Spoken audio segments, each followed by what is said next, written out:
いなと思って、毎回一つどこか、台湾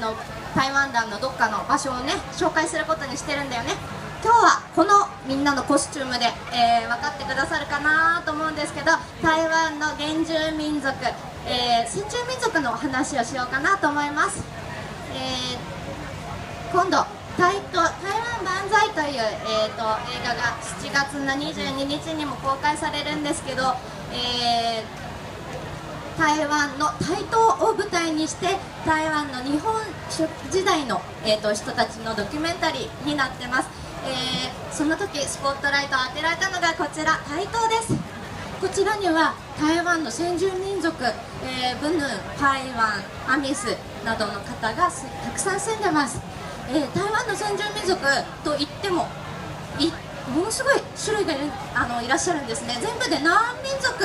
いるかご存知の方いらっしゃいますか？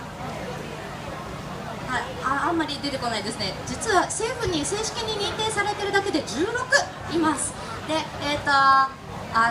みんなそれぞれ言葉も文化も違うんですね。例えばありがとうだったらマファイスー、タイヤル族だとマファイスー、ブヌン族だとウニナン、台湾だとマリマリ、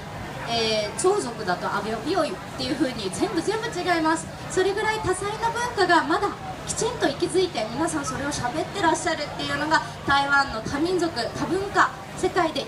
本当に稀に見る素晴らしい魅力だと思ってます。今日はだからちょっぴりだけですけど、私ブヌンの村に住んでたことがあるのでブヌン族の歌を、披露したいなと思います。いいですか？マスターマシハ